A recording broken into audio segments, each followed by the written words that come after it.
Hello friends, कैसे हैं आप लोग। उम्मीद है फिट हैं, लाइफ एंजॉय कर रहे हैं। फ्रेंड्स, आज डिटेल से वीडियो शेयर करेंगे पोनी टेल पाम के अबाउट, और इसको आप रूफ टॉप पे, बालकनी पे, टेरेस पे इजीली ग्रो कर सकते हैं।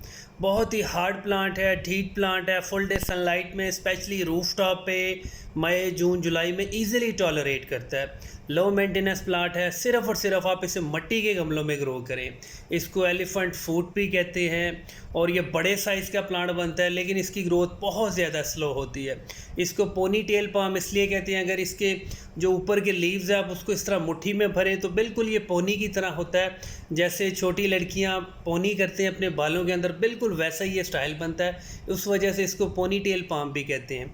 आप इसकी फ्रेश सी हेयर कट भी कर सकते हैं, मतलब इसके जैसे लीव्स की शेप बनाएं आप बना सकते हैं, कोई इशू नहीं है। बहुत ही लो मेंटेनेंस प्लांट है, और स्पेशली जब आप गर्मियों की बात करते हैं मई जून जुलाई में, जब बहुत ज़्यादा हीट हो, गर्मी हो, हबस हो, तब ये प्लांट आपका आइडियल ग्रोथ होता है। स्लो ग्रोथ है लेकिन बहुत ज़बरदस्त प्लांट है।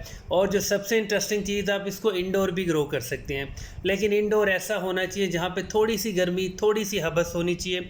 मतलब नॉन एसी रूम होना चाहिए। टीवी लॉन्च में कहीं ग्रो कर सकते हैं, गैराज में रख सकते हैं, बहुत ज़बरदस्त ग्रोथ होगी। लेकिन सिर्फ़ और सिर्फ मिट्टी का गमला होना चाहिए, और गमला थोड़ा सा डीप होना चाहिए। जितना ज़्यादा गमला डीप होगा, इसकी ग्रोथ ज़्यादा से ज़्यादा वाइल्ड होगी, क्योंकि जितनी भी इसकी रूट्स होती हैं वो डीपली ट्रैवल करती हैं, और फिर न्यू न्यू लीव्स निकलते हैं इसके ऊपर। गमले के अंदर आपने बहुत ही सादा सी मिट्टी फिल कर रही है, जिसको आप भालू मिट्टी कहते हैं, भल वाली मिट्टी कहते हैं। इन सिंपल वर्ड्स आप उसको कह सकते हैं कि नहरी मिट्टी यूज़ कर सकते हैं। इसके गमलों के अंदर कभी भी आपने चीकनी मिट्टी ऐड नहीं करनी है। ना कोई ऐसा फर्टिलाइज़र दें जो बहुत ज़्यादा लिक्विड हो, या कच्चा फर्टिलाइज़र हो जिसको आप कह सकते हैं कि नॉन डीकम्पोज फर्टिलाइज़र। ऐसा कोई भी टोटका आपने अप्लाई नहीं करना है। इसकी रूट्स में अगर एक बार फंगस लग जाए तो आपकी रिकवरी बहुत मुश्किल होती है। अगर आप इसको फिज़िकली जज करें तो इसका ऊपर लीव्स होती है और नीचे इसका ट्रंक होता है, बेस होती है जो बहुत ही मोटा होता है। उस बेस पे, उस ट्रंक पे कभी भी कट ना मारें। जब आप प्लांट की गोडी करते हैं, जिसको आप पाइलिंग पिलोइंग कहते हैं, गोडी गुडाई कहते हैं, अगर वो रंबा एक गलती से भी इसके ट्रंक पे लग जाए तो अक्सर ये होता है कि वहाँ पे फंगस का इशू आ जाता है। इसलिए आपने बहुत ज़्यादा केयर करनी है। बहुत ही हीट प्लांट है, लेकिन केयर करें, बहुत टेक्निकल होके केयर करें। अगर चाहें तो आप इसको ग्रो बैग्स में ग्रो कर सकते हैं, लेकिन स्लो ग्रोथ प्लांट है। 6-7 साल के बाद भी ग्रोथ इसकी मीडियम होगी, फिर बार बार आप इसको ट्रांसप्लांट करेंगे, जिसकी वजह से आप भी डिस्टर्ब होंगे और आपका प्लांट भी डिस्टर्ब होगा। मिट्टी का गमला एक ही बार यूज़ करें, अच्छे क्वालिटी का यूज़ करें तो ज़बरदस्त होगा। गमला सिर्फ मिट्टी का हो, ऊपर पेंट कर सकते हैं, नहीं भी करें तो कोई इशू नहीं है।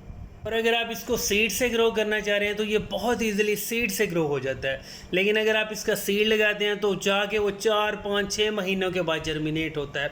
और अगर आप इसका प्लांट नर्सरी से बाय करना चाह रहे हैं तो इसका थोड़ा सा एक्सपेंसिव होता है, लेकिन एक ही बार खर्चा करें। कोशिश करें बड़े साइज़ का प्लांट लें, मतलब 4 फीट, 3 फीट, 5 फीट का प्लांट लें, जिसकी प्राइस होगी मैक्सिमम 500, 600 या 700 होगा।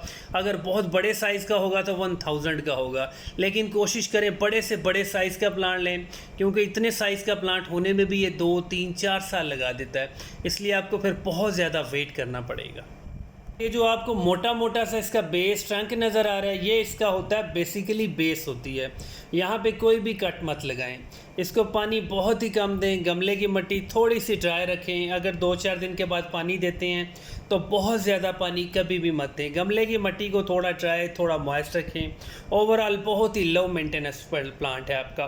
फर्टिलाइज़र कोई भी दे सकते हैं, लेकिन सबसे बेस्ट फर्टिलाइज़र होता है 2-4 दाने यूरिया के, 2-4 दाने डीएपी के दे दें, वो भी 90 डेज़ 100 डेज़ के बाद दे दें।